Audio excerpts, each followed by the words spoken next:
Potentialities is 20 plus years of work that includes project-oriented works that range from attempts at creating poetry inside paintings and an investigation of the intimist Pierre Bonnard, as well as works that take up the subject of biblical Salome and the severed head of John the Baptist, and the drawings of surrealist playwright Antonin Artaud. Was that lots of ums? It's a lot of ums. Anyway, cut the ums out. My perception of desire has probably changed over the many years that I've been talking about this subject. I think it used to be sexual desire and desire for attractive objects, which I think is very much in the work, but I mean, a lot of it changed with kind of readings in post-structuralist theory and desire as a kind of move forward, as a kind of move of creating fluidity that's kind of forward-seeking. So even the title of the show, Potentialities, to me is an idea that's at the root of the practice that I use the desire to know something, not just sexual desire, it's not just the desire for objects or other subjects, but just the practice as a whole is a kind of not necessarily knowing where I'm going, but being attracted enough to go there and with some kind of hope that it'll work out, that great objects or pictures will be produced from that deep dive into something. Initially, it was, there was an early kind of internet phenomenon. Again, 97 is, I think, very soon after the internet was commercially available. And I found myself with a very early version of Photoshop, probably Photoshop 1.0 or something. And I found myself downloading pictures just like I would collect out of magazines and wanting to do something with this new technology, which was Photoshop. And I found myself kind of just making monsters.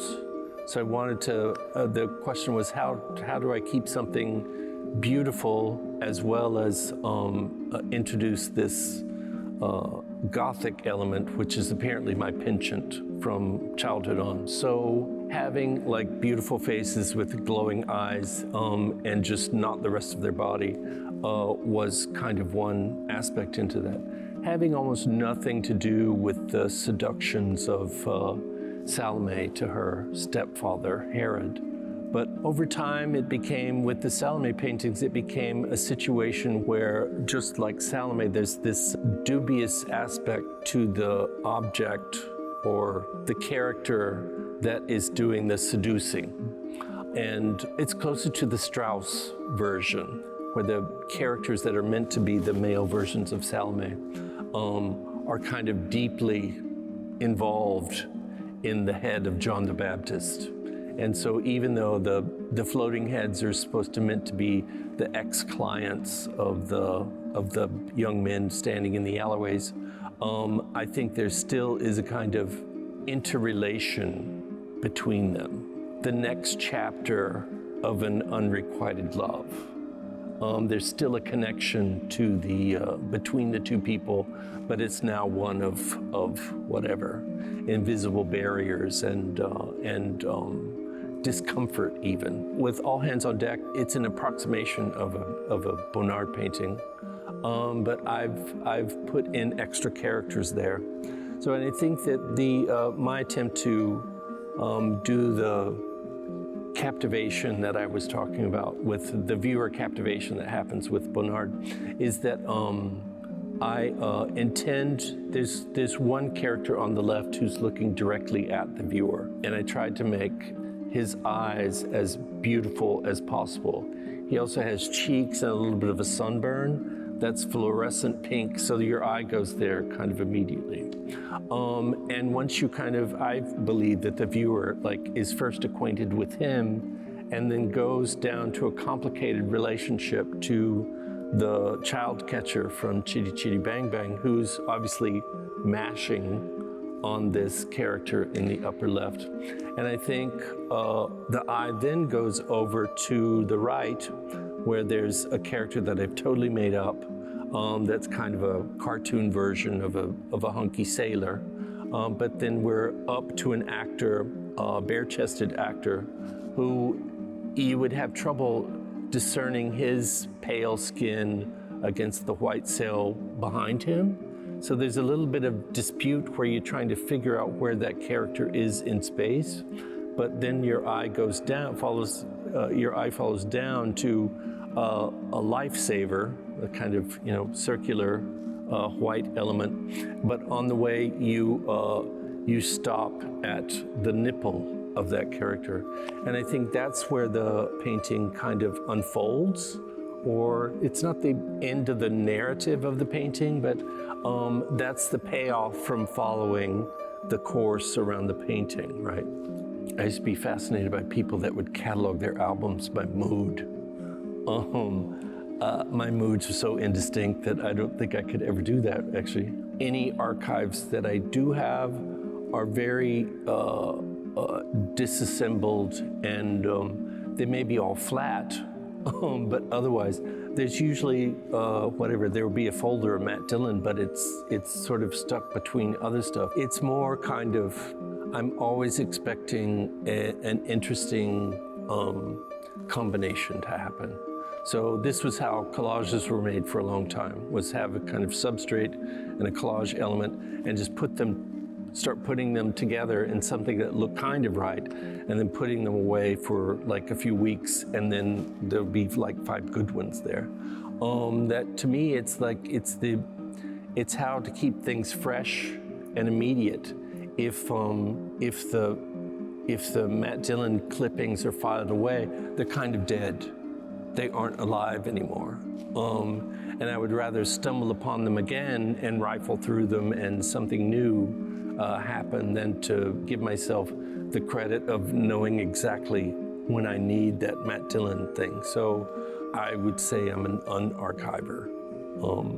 And I've also hated the continual stress of the archive as it's been talked about in the art world for the last 20 years, referencing Walter Benjamin, because it seems like the archive is just the art that hasn't been made yet.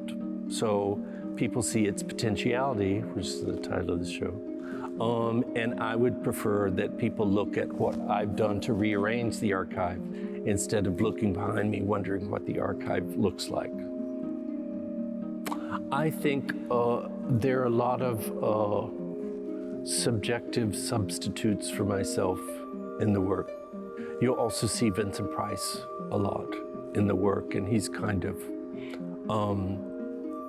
the idea of mad scientist, potential monster is always a kind of, self-identification that's in the work a lot of times. And usually it's, the younger people are usually kind of objects of desire. I did an interview for a magazine once, and the interviewer was talking about fandom, and I said, well, I think I'm a pretty mean fan, I put those celebrities in jeopardy, usually.